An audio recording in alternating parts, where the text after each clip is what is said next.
What good has all of the taxes that they've taken from you for this climate change stuff? Where has it gone? What good has it done if we're consuming only more oil?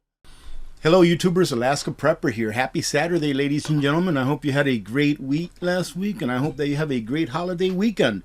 Hopefully, you're all going to be getting Monday off, being that Tuesday is the 4th of July.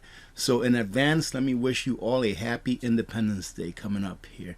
Now, I want to talk to you about a couple of stories that I want to show you here that should motivate you to stock up on as much food as possible, ladies and gentlemen, because what's coming ahead, it's not good. And listen, every time that I talk about stocking up as much food as possible, ladies and gentlemen, I'm not talking about hoarding, right? I'm not talking about getting things and throwing them in a corner and forgetting about them, all right? Hoarding and preparedness are two different things. Hoarding is when you just buy stuff, you don't keep inventory, you throw it, you don't plan on ever using it, and it just ends up rotting. And by the time that you need it, it's of no use to you anyways because it's no good for consumption. When I talk about storing food, I talk about having a rotational system where you're always rotating through what you have. Now, there is a part, in preparedness where I believe, and it's one of the things that I do, where I put things away for long-term storage, where I put things away like rice and beans and things like that for long-term storage, but I don't ever plan on opening it unless it's an emergency. But you better believe that about 5 years or so before the date comes where I should start consuming that stuff, if there's never an emergency between now and then, that I'll start rotating through that as well. All right, so make sure that if you are stocking up food, that you are rotating it, ladies and gentlemen, and that you are stocking up things that you eat on an everyday basis. That's your first tier of prepping food for a survival situation or a crisis situation. Now, the first story that I want to go over is now they are actually working on a plan to block out the sun. Imagine that. I know that they've been working on this for a while, but this article here is going to pretty much tell you what's going to happen, and hopefully it will motivate you into getting ready now. Get ready now, because there's one certainty that I can assure you of right now, and I've been assuring you of for years now, is that the price of food is going to continue to go up. And not just that the price is going to continue to go up, but that it's going to take you more of your time and your labor to buy that same amount of food. So if you get it now, you'll be able to beat inflation. In my opinion, ladies and gentlemen, the best stock that you can purchase is a well-stocked pantry, because a well-stocked pantry will outperform the stock market pretty much any year, any day. All right, take a look at your pantry. If you have anything that's a year old or older in your pantry right now, like crackers, like chicken, canned chicken, or whatever, take a look at that and take a look at what the price was when you paid for it last year or a year and a half ago, let's say, and then take a look at what the price is now.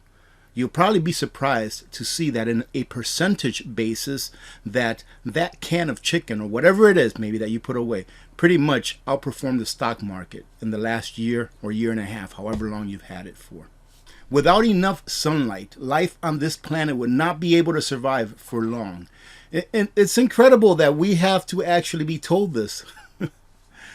When global leaders start talking about blocking out the sun or re-engineering the atmosphere, we should all get really, really nervous. And we should.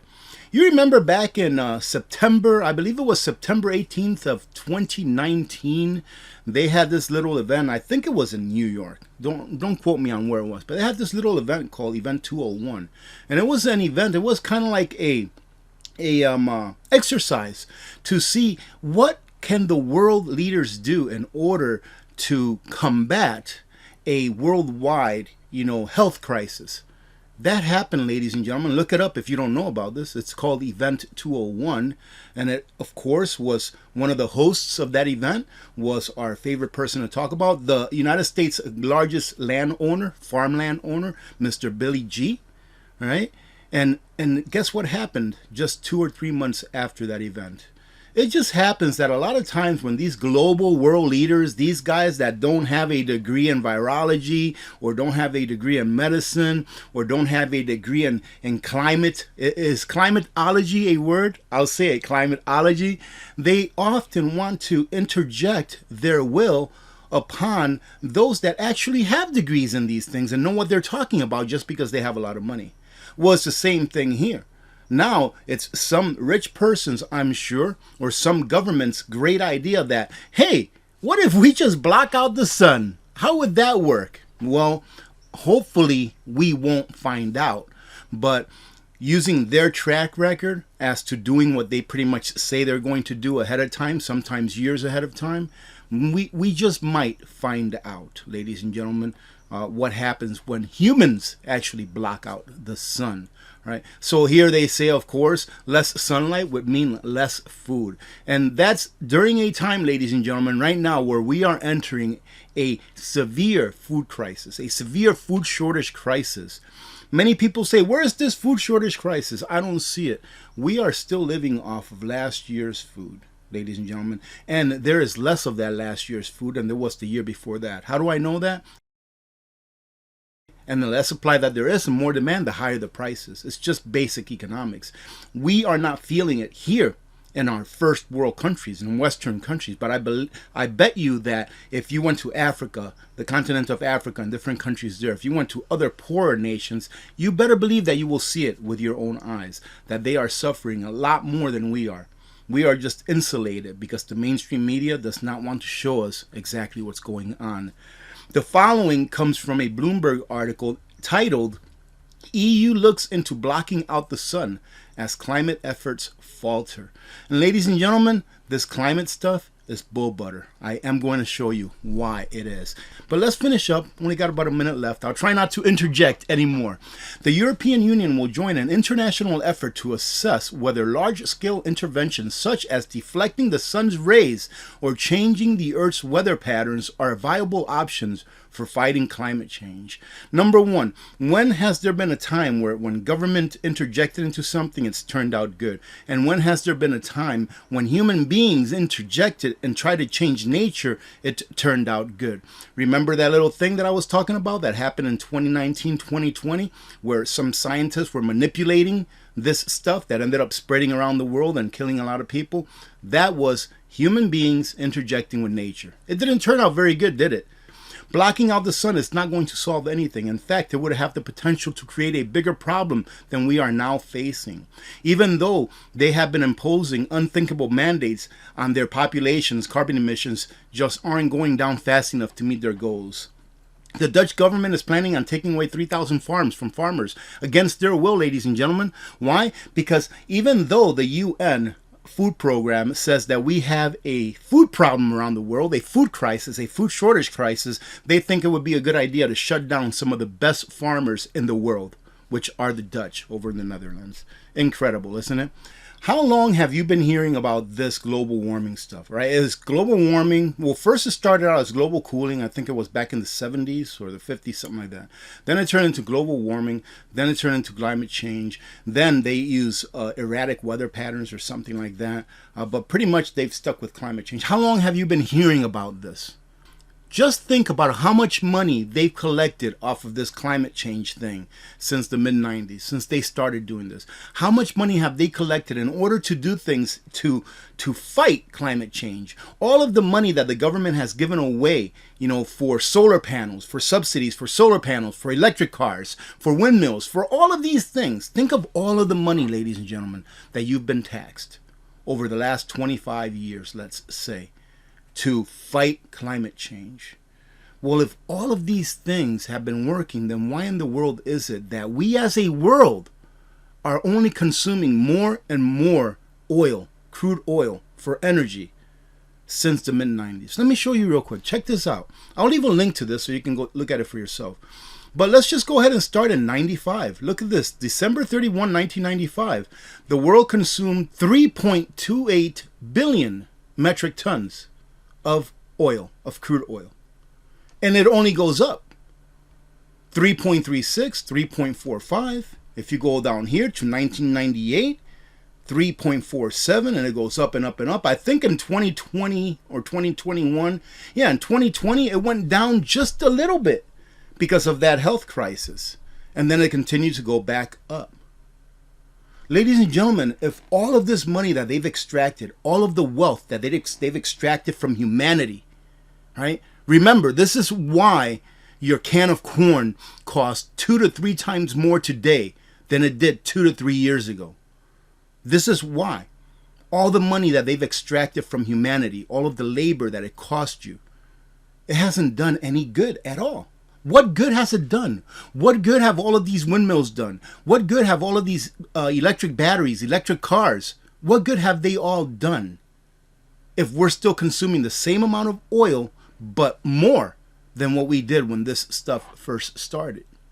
And that's not it. But AP, we're going to consume less. First, we got to get a little bit worse before we get better. Well, I mean, it's been getting worse as far as oil consumption, right? As far as energy consumption, it's been getting only worse for the last 25, 30 years. Well, maybe next year or maybe this year it's expected to be lower. Let's check it out.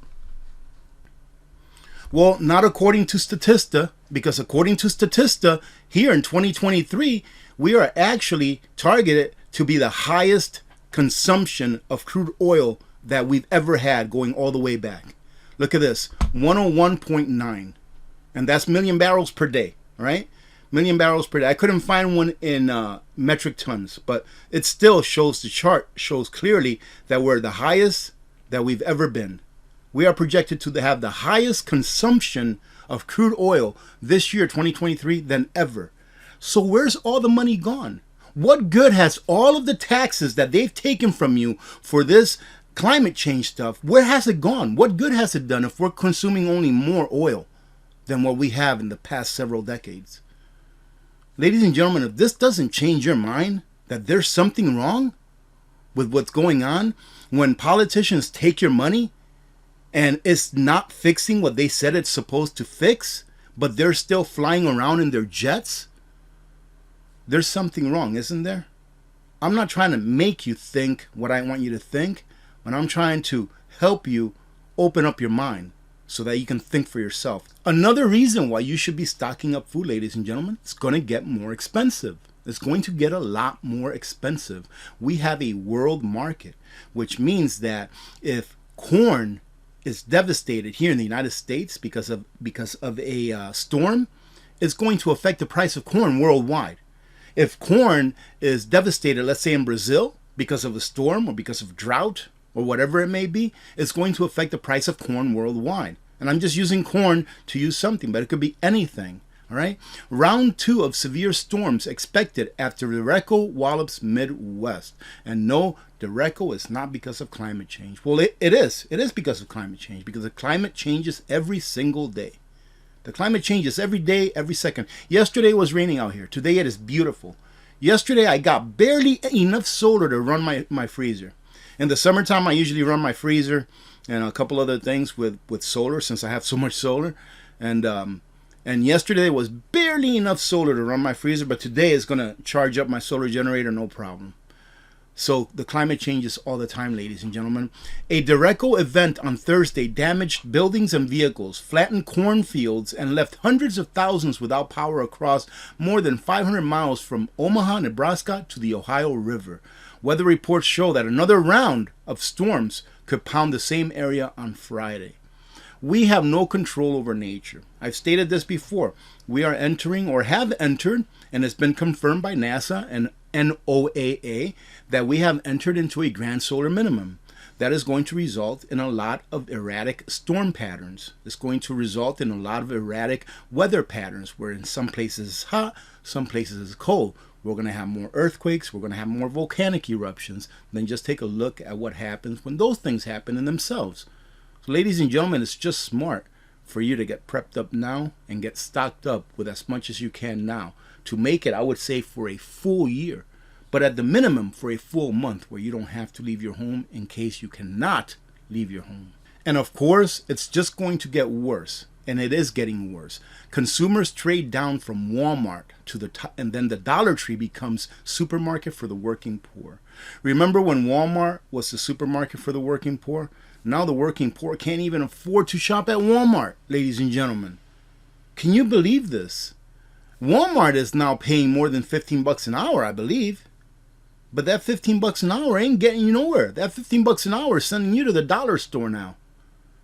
So if you don't want to end up having to pay twice what you're paying today for food next year, you'll probably be smart, I would say, to stock up today.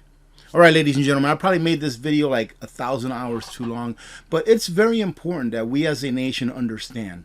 Number one, we've been hoodwinked, right? And as soon as we wake up, as soon as we learn to think for ourselves about this climate change thing, and trust me, look, I love solar panels.